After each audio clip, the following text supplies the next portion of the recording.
প্ৰথম দিনটো উখল মাখল বনভোজস্থলী। দৰং জিলাৰ কাপুৰপুৰী চাপৰি অঞ্চলত উখল মাখল পৰিৱেশ।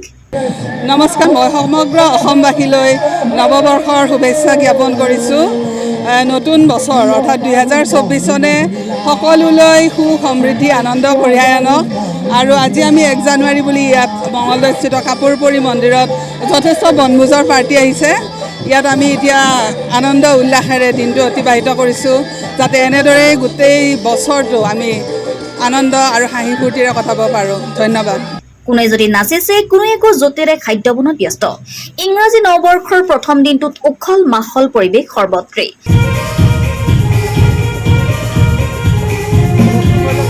হয়, নতুন বছৰলৈকে অসমবাসীৰ ৰাইজলৈকে আমি শুভকামনা জনাইছোঁ আৰু আমি আশা কৰিছোঁ নতুন বছৰটো অসমবাসীৰ কাৰণে সুখৰ হ'ব, শান্তিৰ হ'ব আৰু অসমৰ জাতীয় জীৱনৰ কাৰণে এটাই সমৃদ্ধিশালী যাতে বছৰ হয়, সকলোৰে কাৰণে যাতে আনন্দময় এটি বৰ্ষ হয়, এই কথাখিনিকে আজি শুভক্ষণত আশা কৰিছোঁ। হয়, চাওক, আমাৰ দৰঙৰ যিসমূহ আমাৰ ঐতিহাসিক স্থান আছে, ধাৰ্মিক স্থানেই হওক বা বনভোজৰ কাৰণে যিসমূহ আমাৰ স্থান আছে, স্থানসমূহত আজি মানুহেৰে পৰিপূৰ্ণ হৈ পৰিছে আৰু সকলোৱে বিশেষকৈ দৰং জিলাৰ বিভিন্ন প্ৰান্তৰ পৰা এই ঐতিহাসিক যি কাপুৰপুৰী থান আছে, ইয়াত আহি সমবেত হৈ প্ৰভু ভগৱন্তৰ ওচৰত প্ৰাৰ্থনা কৰাৰ লগতে একেলগে এসাঁজ পৰিয়ালৰ সৈতে বন্ধু বান্ধৱৰ সৈতে একেলগে ফূৰ্তিৰে এসাঁজ ইয়াত সকলোৱে গ্ৰহণ কৰিছে।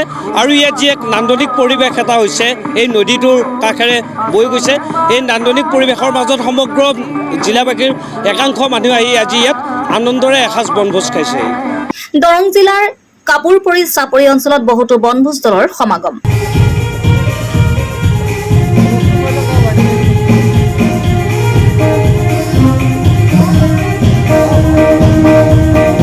মঙলদৈৰ পৰা পংকজ চৰকাৰ ৰিপৰ্ট, অৰুণোদয় অসম।